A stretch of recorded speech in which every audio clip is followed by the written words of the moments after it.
बिस्मिल्लाहिर्रहमानिर्रहीम। बेटा last time ना हमने ऑपरेटर्स के बारे में डिस्कस किया था।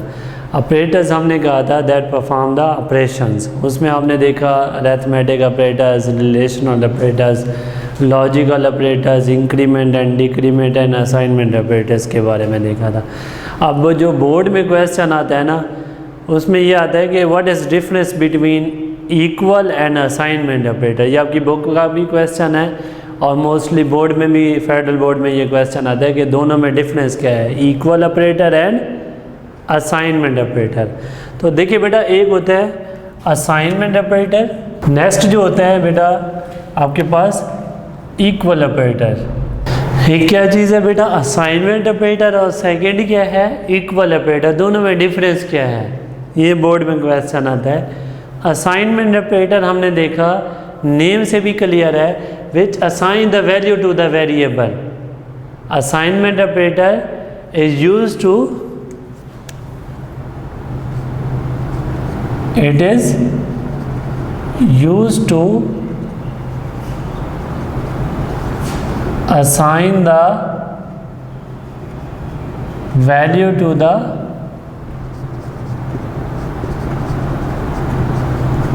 variable। ठीक है। और इक्वल ऑपरेटर किस लिए यूज़ होता है, ये हम बेटा इसे कंपेयर करने के लिए यूज़ करते हैं। It is used to compare the two values are variable.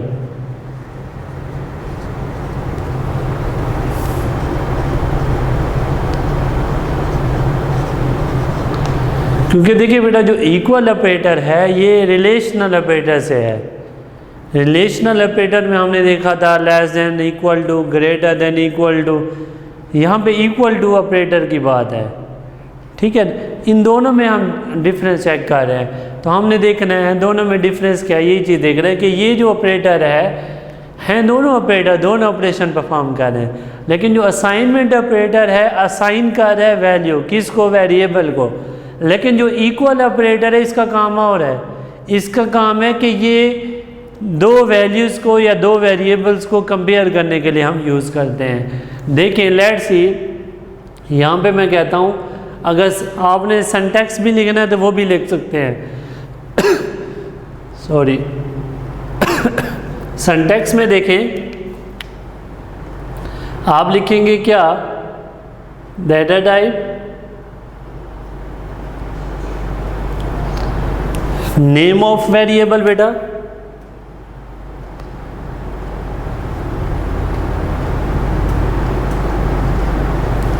Is equal to कोई वैल्यू दे दे। सपोज आपके पास वेरिएबल है, उसकी डाटा टाइप इंट है, वेरिएबल ए है, उसको आपने 5 दे दिया, यानी 5 वैल्यू असाइन कर दी। ये जो 5 असाइन हुआ है with the help of assignment operator है, ये है असाइनमेंट ऑपरेटर। यानी ये इसका सिंटैक्स है और ये इसकी एग्जांपल है कि हमें कैसे पता चला कि हमने कहा कि ये जो 5 आपने असाइन करना है ए को, ये किससे होगा, ये बेटा एक्चुअल में ये असाइनमेंट ऑपरेटर है।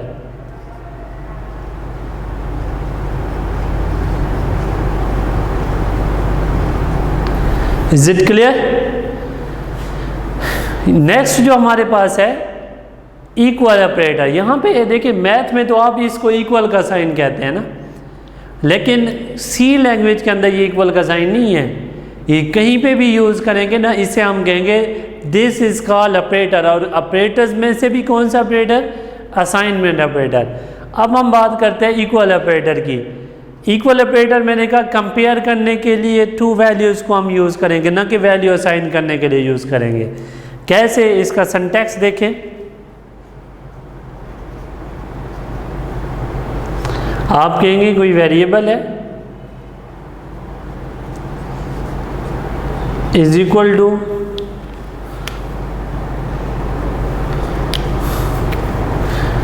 कोई और वेरिएबल है या कोई वैल्यू है इज इक्वल टू कोई और वेरिएबल है या वैल्यू है, ठीक है ना। एक्सप्रेशन है is equal to another expression, ये डिफरेंट एग्जांपल हो सकती है। कैसे?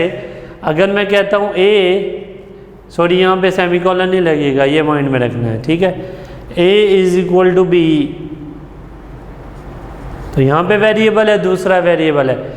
अच्छा एक चीज़ माइंड में रखिएगा, ये मोस्टली हम जब सिलेक्शन स्ट्रक्चर चैप्टर नंबर 4 करेंगे ना, कंडीशन लगाएंगे if A is equal to B, यानी जब हम ये यूज़ करेंगे ना if A is equal to B, तो यहाँ पे हम सिंपल साइन नहीं यूज़ करेंगे, ये हम double sign of equal use करेंगे। तो इसका मतलब ये हुआ that is called equal operator. यहाँ पे जो कंडीशन में हम लगाएंगे ना इफ़ या वाइल में, तो ये जो काम करेगा इक्वल ऑपरेटर। तो यहाँ से पता चल रहा है कि एक्चुअल में ये दो वैल्यूज़ को, दो वेरिएबल्स को कंपेयर करने के लिए हम इक्वल ऑपरेटर यूज़ करते हैं। ये इसके एग्जांपल है बेटा। तो जो बोर्ड में क्वेश्चन आता है कि दोनों में डिफरेंस, तो बेटा ये लिख लेंगे कि दोनों में क्या डिफरेंस है, दोनों में ये डिफरेंस है। अगेन दोबारा रिपीट कर रहा हूँ, मतलब इसके बारे में देखें कि assignment operator is used to assign the value to the variable according to its example. आप देख सकते हैं 5 असाइन हो गया ए को। सेकेंड चीज़ जो है वो कहता है कि दोनों ये जो इक्वल ऑपरेटर है इसका काम क्या है, तो आप बताना है equal operator is used to compare. इसमें जो पॉइंट है वो कंपेयर का है और इसमें जो पॉइंट है वो असाइन का है। Compare the two values of variables, ये मैंने आपको एग्जांपल भी दी है। और मोस्टली हम इसे इस वाले ऑपरेटर्स को हम उसे जो असाइनमेंट ऑपरेटर है वेरिएबल इनिशियलाइजेशन में हम यूज़ करते हैं, यानी वेरिएबल इनिशियलाइजेशन में जिसमें हम वैल्यू देना चाहते हैं किसी वेरिएबल के अंदर, और इसे हम असाइनमेंट ऑपरेटर मोस्टली हम कंडीशन में यूज़ करते हैं कि जब आप कहते हैं F A is equal to B या F X is equal to Y, तो इसमें हम ये यूज़ कर रहे होते हैं। तो ये इसकी एग्जांपल थी जो और डिटेल्स थी जो बोर्ड के पॉइंट ऑफ व्यू से वेरी वेरी इंपॉर्टेंट। नेक्स्ट जो हम देखेंगे जो ऑपरेटर्स हमने पढ़े थे, ऑपरेटर्स हमने जो पढ़े हैं उनमें देखना है उनका यूज़ क्या है।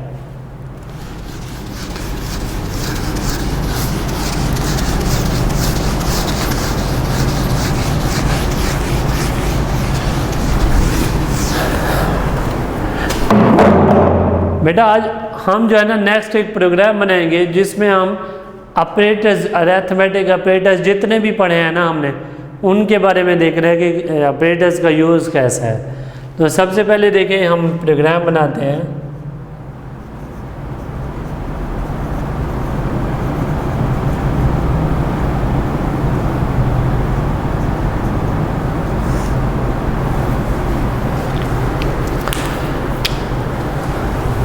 प्रोग्राम बनाने से पहले header file, include structure of program के अंदर आपने देखा था स्ट्रक्चर ऑफ सी प्रोग्राम कि फर्स्ट ऑफ ऑल हम क्या यूज़ करते हैं, प्री प्रोसेसर डायरेक्टिव यूज़ करते हैं। प्री प्रोसेसर यहाँ पे मैं बताता चलूँ, प्री प्रोसेसर नेम से भी क्लियर है, आपने लेक्चर देखा लेकिन फर्दर रिपीट कर रहा हूँ। प्री प्रोसेसर डायरेक्टिव्स, ठीक है, नेम से भी क्लियर है। प्री प्रोसेसर यानी जब भी प्रोग्राम प्रोसेस होगा सबसे पहले ये प्रोसेस होगा। इंक्लूड प्री प्रोसेसर में जो आपके कोर्स में है इंक्लूड जो है प्री प्रोसेसर डायरेक्टिव, इंक्लूड क्या इंक्लूड करे, वो कहते हैं हेडर फाइल इंक्लूड करे। हेडर फाइल आपने देखी, हेडर फाइल किसे कहते हैं हम, नेम ऑफ हेडर फाइल में हमने देखा कि studio.h या cuneo.h, header files are the called library files of the system या कंपाइलर। लाइब्रेरी फाइल्स क्यों कहते हैं, it contains the standard functions, यानी सी प्रोग्राम्स के अंदर जो हम डिफरेंट फंक्शन यूज़ करेंगे, जैसे प्रिंट एफ का फंक्शन यूज़ करेंगे, cuneo.h या studio.h, clear the screen function या print F function, scan F function, get S function, get C H function आपने देखे। इनके लाइब्रेरी फाइल के अंदर स्टैंडर्ड फंक्शंस होते हैं जिन्हें हम हेडर फाइल्स कहते हैं। हेडर फाइल्स में हमारे पास जो हम यहाँ पे लिखेंगे वो क्या है, सपोज studio.h। आपने देखा studio stand for standard input and output, .h is the extension of header file. ये किस लिए हम यूज़ करेंगे, अगर ये प्रिंट है फंक्शन जो हमने आउटपुट फंक्शन पढ़े थे, scan F input and output function, इनके ये स्टैंडर्ड लाइब्रेरी फाइल्स के अंदर स्टैंडर्ड फंक्शंस हैं। अगर आप यहाँ पे मेंशन नहीं करेंगे और नीचे हम बॉडी और मेन फंक्शन के अंदर अगर हम प्रिंट एफ यूज़ कर रहे हैं या स्कैन एफ यूज़ कर रहे हैं तो यहाँ पे कहेगा प्रोटोटाइप इज़ नॉट डिफाइंड, ठीक है ना, तो ये एरर आ जाएगा। नेक्स्ट जो हेडर फाइल है वो बेटा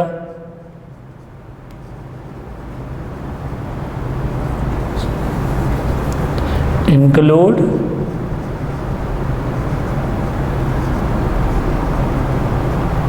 conio.h, ये सेकेंड हेडर फाइल है।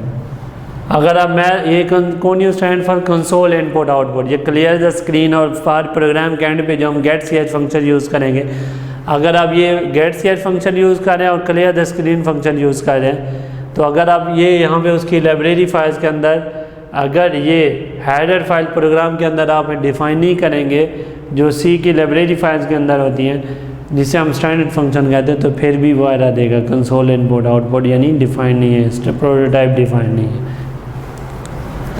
अगर आप एक और हेडर फाइल पे math.h string.h अगर वो मैथमेटिकल फार्मूलाज आप यूज़ करें तो उसके लिए आप यूज़ कर सकते हैं। अब ये जो स्टार्ट हुआ ये body of main function start हो गया, यानी अगर इसे मैं स्टार्ट करने लगा हूँ let's see body of main function, तो आप लिख सकते हैं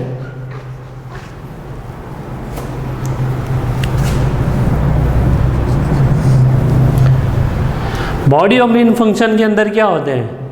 अच्छा, मैंने यहाँ पे एक और आपको बताया कि आप जब बॉडी ऑफ मेन फंक्शन बता रहे हैं तो यहाँ पे उससे पहले स्ट्रक्चर ऑफ सी प्रोग्राम के अंदर आप देखते हैं कि आप प्री प्रोसेसर डायरेक्टिव के बाद आप मेन फंक्शन डिक्लेयर करते हैं। हर सी प्रोग्राम का बेटा हर सी प्रोग्राम का एक मिनिमम एक से ज़्यादा फंक्शन भी हो सकते हैं, लेकिन मिनिमम एक फंक्शन लाजमी है, ठीक है ना। अगर जब आप मेन फंक्शन डिक्लेयर करते हैं, अगर यहाँ पे वॉइड है तो इसका मतलब है ये जो फंक्शन है नॉन रिटर्न टाइप है, ये रिटर्न वैल्यू कोई नहीं करेगा। यानी अगर यहाँ पे मैं नहीं लगाता तो जब मैं लिखूँगा मेन और ये छोड़ी, इसका मतलब ये फंक्शन रिटर्न कर रहा है वैल्यू, तो मैं फंक्शन के एंड पे जहाँ पे गेट ch यूज़ करता हूँ वहाँ पे मैं लगा दूंगा रिटर्न 0, ठीक है ना, जिसका मतलब वो इंटीजर वैल्यू रिटर्न कर रहा है भाई। इसके बाद अगर इसके अंदर वॉइड लिख दे या एम्प्टी छोड़ दे, इसका मतलब है दिस फंक्शन है नो पैरामीटर्स और no arguments. Is it clear बेटा। इसके बाद जो है स्टार्ट होगा आपके पास body of main function. Body of main function के पास क्या होती हैं, मतलब स्टेटमेंट्स होती हैं। अब फंक्शन भी हम जब बात कर रहे थे, फंक्शन भी दो तरह से होते हैं, एक यूज़र डिफाइंड फंक्शन, एक सिस्टम डिफाइंड फंक्शन। फंक्शन है क्या, हम कहते हैं वेल डिफाइंड डिस्टिंक्ट ऑब्जेक्ट को कहते हैं, वेल डिफाइंड ऑब्जेक्ट को हम कहते हैं फंक्शन। तो फंक्शन जो है यूनिक होता है और इसकी दो टाइप्स हैं, एक user defined and system defined. जो सिस्टम डिफाइंड होता है, the function which defined by system is called system defined function and the function which defined by user is called user defined function। फिर further function के usage हैं जो आपके course में नहीं है, वो हम नहीं डिस्कस कर रहे, लेकिन यूजेज भी हैं। अभी आप फंक्शन को किस तरह कॉल कर रहे हैं, कॉल बाय वैल्यू या कॉल बाय रेफरेंस।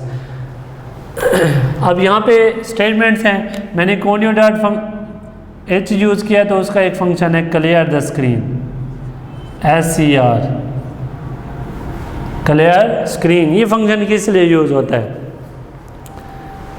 बेटा, माइंड में रखिएगा, ये जो क्लियर द स्क्रीन फंक्शन है अगर हम यूज़ करते हैं ना, जब भी स्क्रीन के ऊपर हमारी आउटपुट आएगी तो ये फंक्शन क्या करेगा, जो पुरानी आउटपुट थी वो क्लियर, यानी ये प्रोग्राम हमने रन किया, इसकी आउटपुट आ गई, तो दोबारा जब रन करेंगे ना, तो अगर ये clear the screen function use किया है तो जब यूज़ हुआ है ना, तो हमारे पास जो प्रीवियस आउटपुट थी वो स्क्रीन पे नज़र नहीं आएगी, यानी करंट आउटपुट नज़र आएगी। तो इससे क्या होगा, प्रॉब्लम नहीं होगा, हमें ये पता चलेगा ये करंटली जो प्रोग्राम एग्जीक्यूटेड हुआ है ना उसकी आउटपुट है। और अगर इस फंक्शन को आपने यहाँ पे यूज़ किया साथ कोनियोडाइड आपने हेडर फाइल नहीं डिफाइन की, यहाँ पे नहीं मेंशन की, तो फिर भी एरर आएगा कि your prototype is not defined. ठीक है बेटा, तो ये आपके पास थे, ये मेन बेसिक चीज़ें है। अब देखिए मैं कहता हूँ कि हमने फाइंड क्या करना है इस प्रोग्राम के अंदर। हम सपोज अरिथमेटिक ऑपरेटर्स को यूज़ कर रहे हैं। अरिथमेटिक ऑपरेटर्स में हमें क्या क्या परफॉर्म करना है, प्लस माइनस मल्टीप्लिकेशन डिवीजन, ये सपोज 4 जो है ना, या आप कह सकते हैं मॉडुलस भी फाइंड करना चाहते हैं तो ये भी कह सकते हैं। ठीक है ना, तो इनको हम यूज़ करेंगे इस प्रोग्राम के अंदर। देखते हैं क्या है इसकी है। तो हम कहेंगे सपोज इंट, 2 नंबर आप डिक्लेयर करें x y, आप फाइंड क्या कर रहे हैं, सम, सब्ट्रैक्शन, डिवीजन, मल्टीप्लिकेशन, मल तक लिख दो और मॉडुलस।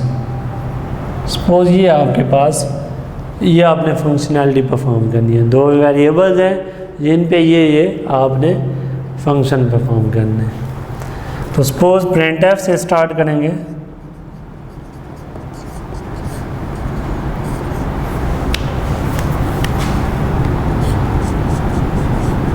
एंटर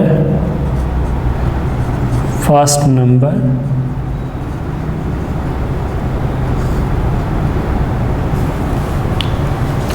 स्कैनफ, असेंडी, फर्स्ट नंबर क्या x है, ये हो गया। ठीक है बेटा, एंटर printf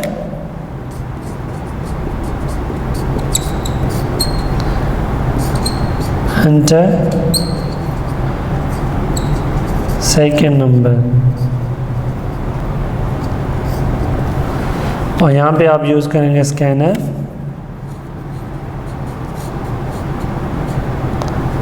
डी, और यहाँ पे सेकेंड फंक्शन भी सेकेंड नंबर भी आ गया। ठीक है बेटा, अब आप यूज़ कर रहे हैं यहाँ पे क्या, नेक्स्ट आपने 2 नंबर ले लिए। अब इन पे आपने ऑपरेशन परफॉर्म करने हैं। ऑपरेशन कैसे आप परफॉर्म करेंगे,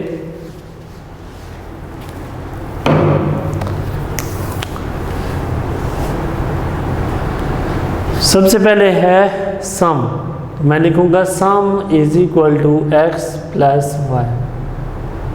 आप printf में भी डायरेक्ट सम फाइंड कर सकते थे, लेकिन मैं आपको फंक्शन जो है ना एक्सप्रेशन की फॉर्म में बता रहा हूँ।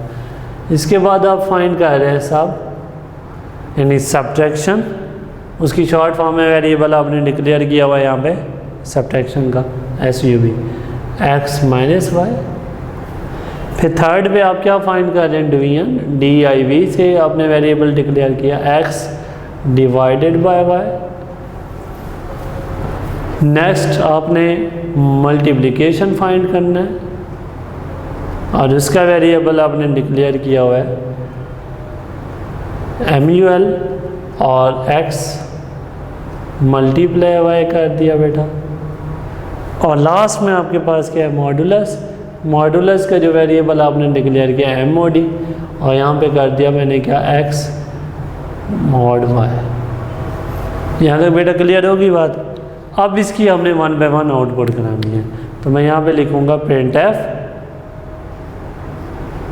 आप लिखेंगे सम ऑफ 2 नंबर्स, या सम इज इक्वल टू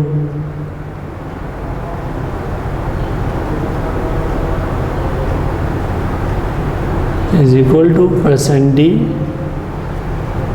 और किस में वैल्यू जा रही है बेटा, सम की, तो यहाँ पे आप सम मेंशन कर दोगे, तो ये आपके पास सम का रिजल्ट आ गया। इसके बाद printf आप लिखेंगे क्या, सब्ट्रैक्शन ऑफ 2 नंबर,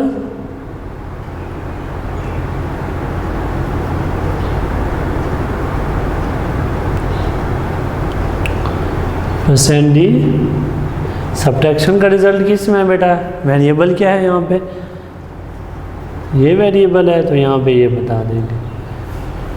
ठीक है, नेक्स्ट printf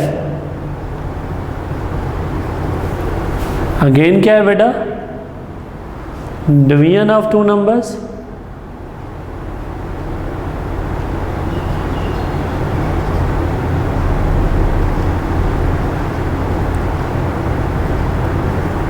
डिवीजन का रिजल्ट div में है, ये वेरिएबल आपने डिक्लेयर किया हुआ है, ये रिजल्ट आ गया आपके पास। फिर printf multiplication of two number,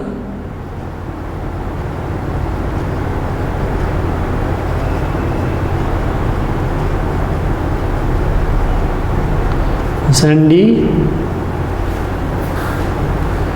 mul variable है ये वाला, इसको यहाँ पे मैंने मेंशन कर दिया, इसमें रिजल्ट जा रहा है। और लास्ट इसमें पॉइंट क्या है बेटा, printf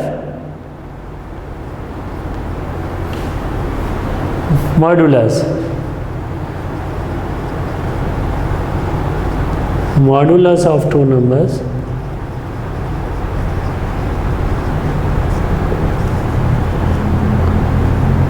MOD वेरिएबल है, यहाँ पे आपने डिक्लेयर किया था, ये आ गया। और at the end of the program आप यूज़ करते हैं getch फंक्शन, जिसका पर्पज़ ये है कि अगर आप आउटपुट देखना चाहते हैं, अगर आप इसको यूज़ नहीं करते, आउटपुट नज़र आएगी शॉर्ट टाइम में, विजिबल होगी, फिर डिसअपीयर हो जाएगी, आप देख ही नहीं पाएंगे प्रॉपर। लेकिन getch फंक्शन क्या करता है, स्टॉप कर देता है, पॉज कर देता है, रोक देता है, जितना देर आपने आउटपुट देखनी है, जब तक खुद उसे कैंसिल क्रॉस ना करे। तो ये बेटा एक प्रोग्राम था जिसमें देखें अरिथमेटिक ऑपरेटर्स यूज़ हुए हैं और उनकी आउटपुट शो हुई है। अब इसको रन करते हैं, देखते हैं इसकी आउटपुट किस तरह आती है। अब आउटपुट जो है मैं यहाँ पे मेंशन करता हूँ, सपोज इधर, सपोज ये मेमोरी है, ये ड्राई रन देखिएगा बेटा, और ये स्क्रीन है। जब ये प्रोग्राम एग्जीक्यूट होगा ना, तो सबसे पहले क्लियर है स्क्रीन फंक्शन, स्क्रीन क्लियर हुई, अगर कोई प्रीवियस कोई आउटपुट नज़र आ रही थी वो क्लियर हो जाएगी। फिर 3 वेरिएबल हैं, यानी ये सारे वेरिएबल नज़र आएंगे आपके पास, क्या, x y सम, इसके बाद क्या है, सब्ट्रैक्शन, डिवीजन, मल्टीप्लिकेशन और लास्ट है मॉड। ये वेरिएबल आपको नज़र आएंगे स्क्रीन के, मतलब मेमोरी के अंदर, प्रोग्राम मेमोरी के अंदर। जब ये प्रोग्राम एग्जीक्यूट हुआ, ये वेरिएबल तो डिक्लेयर हो गए, तो ये फर्स्ट स्टेटमेंट आपको स्क्रीन पे नज़र आएगी, लिखा आ रहा होगा एंटर।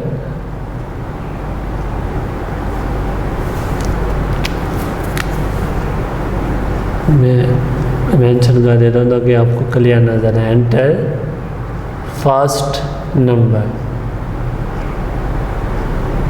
और फिर यहाँ पे क्वेश्चन मार्क होगा, यहाँ पे डॉट लगा हुआ है तो यहाँ पे भी डॉट हो। आपने नंबर एंटर किया सपोज 40, तो ये माइंड में रखिएगा, जैसे 40 एंटर किया x के अंदर 40 जाएगा। क्यों, यहाँ पे जो है स्कैन है फंक्शन एड्रेस कर रहा है कि ये जो वैल्यू है एम्परसेंड साइन यूज़ कर रहा है कि ये एड्रेस कर रहा है x, ये वैल्यू x को जानी चाहिए, तो ये 40 जो है डायरेक्ट x को मिल जाएगा। यानी आपने 40 यहाँ पे एंटर किया, लेकिन मिल किसको जाएगा, ये x के मेमोरी के अंदर x को असाइन हो जाएगा। फिर एंटर सेकंड, आपके पास स्टेटमेंट एग्जीक्यूट हुई, थर्ड नंबर पे जो है स्टेटमेंट गिवन है, सेकंड नंबर, फिर क्वेश्चन मार्क, आपने सपोज एंटर किया यहाँ पे 20, तो ये 20 डायरेक्ट जो है ना किसको मिलेगा, इसको मिल गया, ये होगी। ठीक है बेटा, अब ये आपके पास ये आउटपुट यहाँ तक होगी। नेक्स्ट जो है ना, ये ऑपरेटर यूज़ हो रहे हैं, सम, दोनों का सम हुआ x + 20 कितने हुए बेटा, 40 + 20 60, तो ये 60 इसको असाइन हो गया। इसके बाद नेक्स्ट सब्ट्रैक्शन होगी, 40 - 20 20, सब्ट्रैक्शन जो सब वेरिएबल है इसको 20 मिल गया। इसके बाद हुई डिवीजन, x डिवाइडेड बाई, तो आपके पास डिवीजन में क्वेश्चन फाइंड करना होता है। तो देखिए जब आप डिवीजन करेंगे 40 / 20 2 * 40, रिमाइंडर क्या आया 0। लेकिन रिजल्ट किधर जाएगा डिवीजन का, क्वोशंट का रिजल्ट जो है यहाँ पे क्या असाइनमेंट हो जाएगा, इसको 2 असाइन हो जाएगा।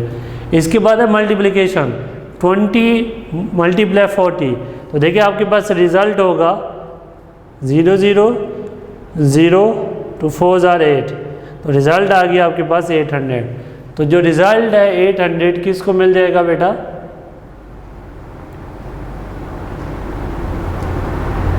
मल्टीप्लिकेशन को। ठीक है बेटा। नेक्स्ट जो है आपके पास क्या होगा, मॉडुलस। मॉडुलस में आप क्या फाइंड करते हैं, रिमाइंडर। जब हमने डिवीजन की, रिमाइंडर आपके पास क्वोशंट तो ये था, रिमाइंडर ये 0 है, तो इसको 0 मिलेगा। अब आप आउटपुट करना चाह रहे हैं तो स्क्रीन के ऊपर आउटपुट क्या आएगी, फर्स्ट ऑफ ऑल ये स्टेटमेंट एग्जीक्यूट होगी, सम ऑफ 2 नंबर्स।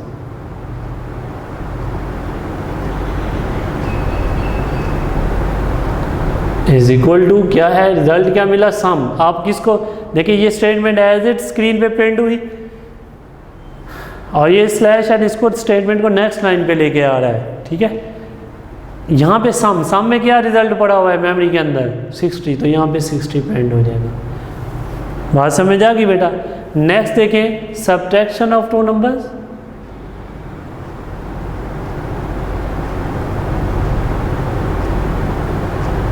तो ये जो रिजल्ट होगा किधर है आपके पास, सब में 20 है, तो यहाँ पे आ जाएगा।